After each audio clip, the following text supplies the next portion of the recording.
Hey everybody, welcome to my first rapid review. Look at that.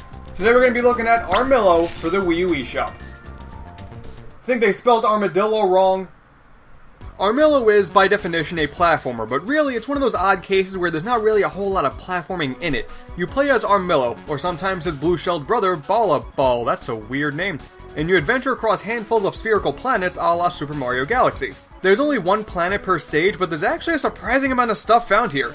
Multiple pathways, hidden areas, portals that lead to an alternate dimension, boost pads, suspended tracks above the planet. They are just really jam-packed full with stuff.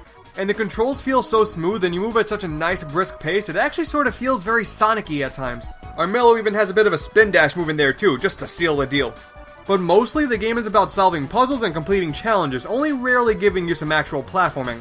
You got things like colored doors that need the same colored key to open up, those alternate dimension areas that have a time limit on them, and even a few twin-stick shooter segments. And actually, each and every level throws something new at you. Let's be honest, you wouldn't look at a game like this and expect it to put forth the effort to do this. But there is a shocking amount of variety, and it never once breaks the flow of the game. Quite frankly, I'm stunned.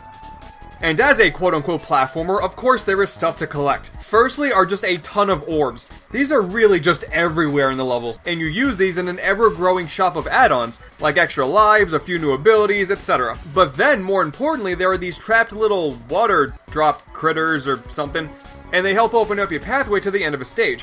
But they also give you some extra time in the post-stage bonus areas. These give you the chance to gather up a few more orbs. But unless you collected all of that stage's critters, there is no way you're getting all of them, so it's a nice incentive to collect them. There are also these hidden cases that'll only open with a certain number of critters, and these unlock special 2D levels.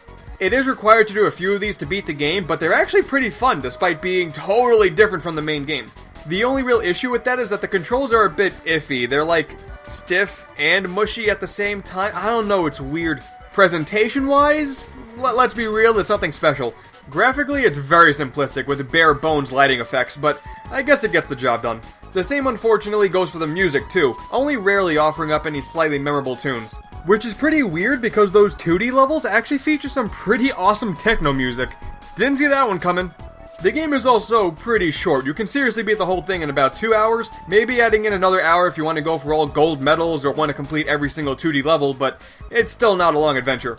The only real issue with the game is that as of now there are a few glitches, like occasional just awful slowdown, and even the level that you simply cannot find the secret level in. But luckily the team at Fuzzy Wuzzy Games has promised us a patch in the near future. That's right, it's Fuzzy Wuzzy Games, and the game features a fuzzyless character.